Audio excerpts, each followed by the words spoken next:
J'ai trouvé des pièces d'elle dans les dons. Mais est une employée modèle. Demandez à qui que ce soit, et ils vanteront ses compétences méticuleuses en matière de tenue de dossier, ses capacités de service client et son engagement à être la première au magasin chaque matin, pluie ou soleil. Personne ne sait que la motivation derrière son assiduité remarquable réside uniquement dans la corbeille de dons derrière le magasin de charité. En sa défense, il y a très rarement quelque chose de précieux dans la corbeille extérieure.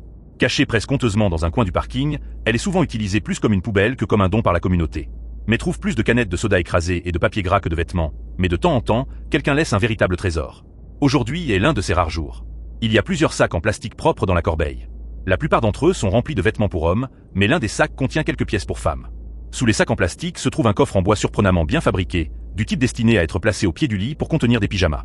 Bien qu'elle veuille traîner le coffre coûteux jusqu'à sa voiture, il est trop lourd pour qu'elle puisse le soulever sans aide, et semble être verrouillé de plus. Elle fouille dans les sacs pour trouver une clé, mais sans succès, et doit se contenter du petit sac de vêtements pour femmes. Jetant un coup d'œil à gauche et à droite pour voir si ses collègues sont là, mais se tâte de traverser le parking et glisse dans sa voiture pour examiner sa prise de plus près. Il y a un jean taché, un pull en maille et une paire de chaussures de course qui se désintègrent. Elle met les gants qu'elle garde dans la console centrale et choisit le pull. C'est une belle pièce, clairement faite avec amour.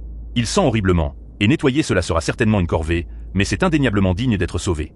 Étrangement, plus May regarde le pull, plus elle a l'impression de l'avoir vu quelque part auparavant. Peut-être qu'il appartenait à une voisine, ou peut-être qu'il n'était pas aussi unique qu'elle le croyait au départ. Quoi qu'il en soit, lorsque la voiture de son manager entre dans le parking, May pose le sac en plastique, met son plus beau sourire et sort de sa voiture pour commencer son service. Le soir, May rentre chez elle. Elle prend le pull dans le sac, le noue et jette les autres objets directement dans sa poubelle. Ce qu'il en reste, en tout cas. Abonnez-vous, j'ai d'autres histoires encore plus folles.